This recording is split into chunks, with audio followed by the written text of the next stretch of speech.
Have you ever noticed that the deepest pain doesn't always come from what is happening in your life, but from what your mind refuses to stop replaying? A word someone spoke in anger still lingers in your thoughts. A mistake you made long ago still follows you in quiet moments. Something that ended months ago but is still loud inside your head. The people involved have moved on.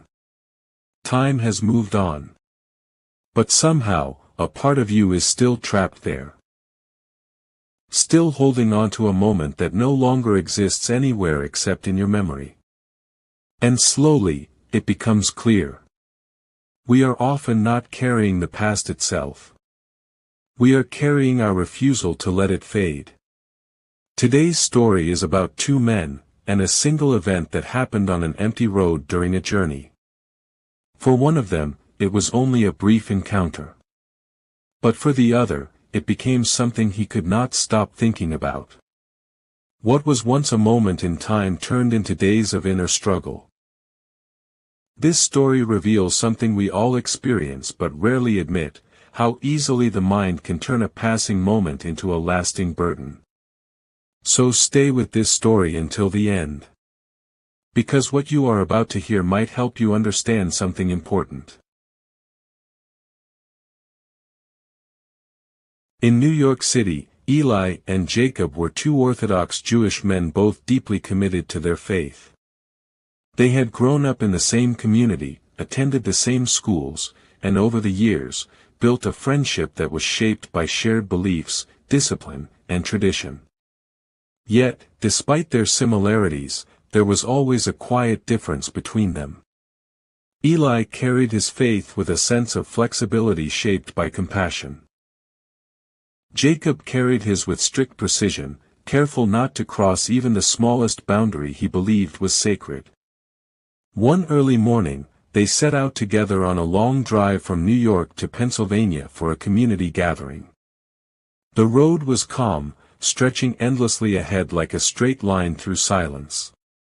For a while, everything felt ordinary, small talk, quiet reflections, and the steady rhythm of the journey. But somewhere along that peaceful road they saw a young woman near the roadside.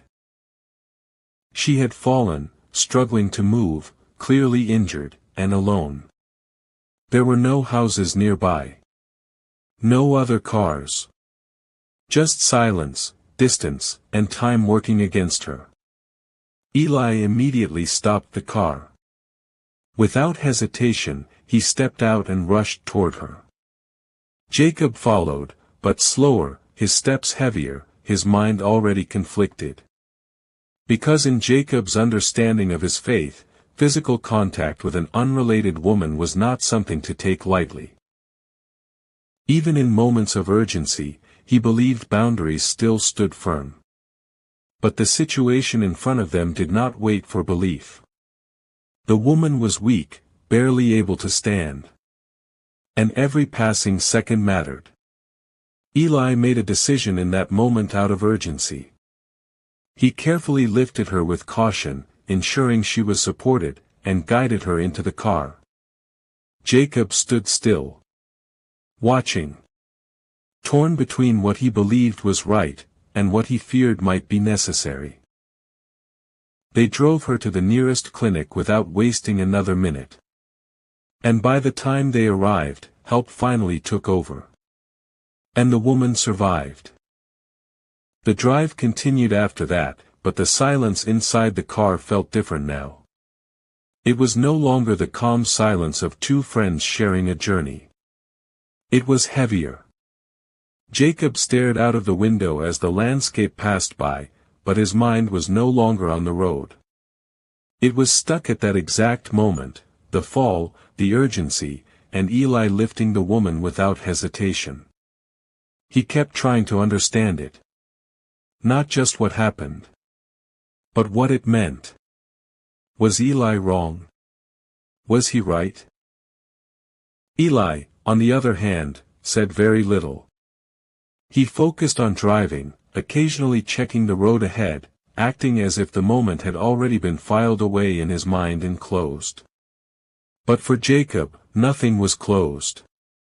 That night, even after they reached their destination, sleep did not come easily. Every time he closed his eyes, he saw the same scene again, not just the woman, but Eli's decision. The speed of it. The certainty of it. The way it seemed so natural for him to act without hesitation. Days passed. But the memory did not weaken. It followed Jacob into quiet mornings, into prayer, into moments of stillness when there should have been peace. What had lasted only minutes in real life was now stretching far beyond its size, growing heavier each time he revisited it. For Eli, it was a moment of action followed by responsibility. For Jacob, it had become something else entirely. A question that refused to stop asking itself inside him. And without realizing it, Jacob was no longer living the moment. He was carrying it. It had been several days, but Jacob still hadn't found peace. No matter where he went or what he did, the same moment kept returning to him. The roadside, the urgency, Eli lifting the woman without hesitation. It no longer felt like a memory. It felt like something unfinished, something that still demanded answers. That evening, Jacob finally couldn't hold it in anymore. He found Eli alone, sitting quietly after a long day, as calm and unchanged as ever. Jacob stood there for a moment before sitting down slowly, as if carrying the weight of every thought that had been building inside him. "I've been thinking about what happened," Jacob said at last. His voice was low, uncertain. "About the way you acted that day. I can't understand it." Eli turned his head slightly, listening without interruption. Jacob continued, "You know the rules we live by. You know the boundaries we're taught to respect. And yet, you didn't hesitate." For a moment, Eli said nothing. Then he asked quietly, "You're still holding on to that?" Jacob frowned. "Holding on to it? It just happened a few days ago." Eli looked at him and said, "It happened for a few minutes, but in your mind you've been living it every single day since." Jacob felt something shift inside him, though he couldn't yet name it. Eli leaned forward slightly. "I helped someone who needed help. Then the moment passed. Life continued. But you kept thinking about it, questioning it, replaying it as if it's still happening right now." The silence between them grew heavier, not uncomfortable, but revealing. Jacob lowered his eyes. For the first time, he saw it clearly, not the event itself, but what it had become inside him. It was no longer a moment. It was a burden he had chosen to keep carrying. Eli's voice softened. "Sometimes the hardest thing isn't what we go through," he said. "It's knowing when it's over. And allowing it to end inside us too." Jacob didn't reply. He didn't need to. Because in that silence, something finally loosened. Not the memory, but the grip it had on him. Eli teaches us something powerful. Do what is right in the moment, act with compassion when it is needed, and then let it go. But Jacob's judgment slowly became heavier than the very moment he was trying to understand. His thoughts weighed more than the silence of the road they were walking on. And this is where the story becomes personal, because we are not so different from Jacob. We all carry rivers we crossed long ago, yet somehow never truly left behind. We carry old conversations with people who have already moved on and forgotten what was said. We carry mistakes that life itself has already stopped punishing us for. We carry resentment toward moments that ended quietly for everyone else, while still echoing loudly in our own minds. Eli's simple way of living beside that road teaches us something important. First, not every moment deserves to be replayed. Some events are meant to be experienced once, not relived endlessly in your thoughts. The more you replay them, the more power they gain over your present. Second, what you carry in your mind can become heavier than what actually happened. Jacob did not touch the woman, but he carried the weight of that moment far longer than Eli ever did. Third, peace is not found in perfect understanding, but in acceptance. There are things in life you may never fully agree with or fully explain, but you can still choose to release them. And finally, letting go is not forgetting.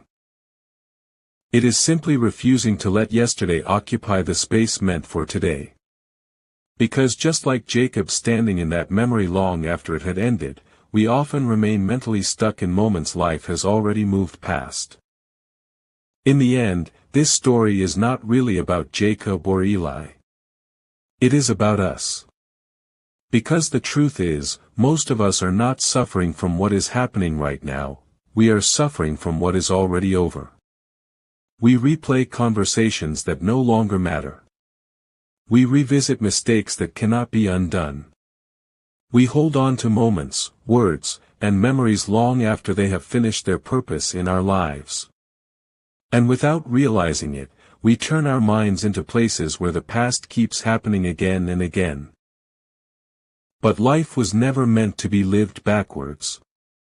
The past is supposed to be a teacher, not a home. A lesson, not a prison. Something we pass through, not something we settle inside. Yet every time we keep reliving what is already gone, we quietly steal from our own present. We lose focus. We lose peace. We lose the ability to fully experience what is still in front of us. Letting go is not about pretending something never happened. It is about accepting that it already did.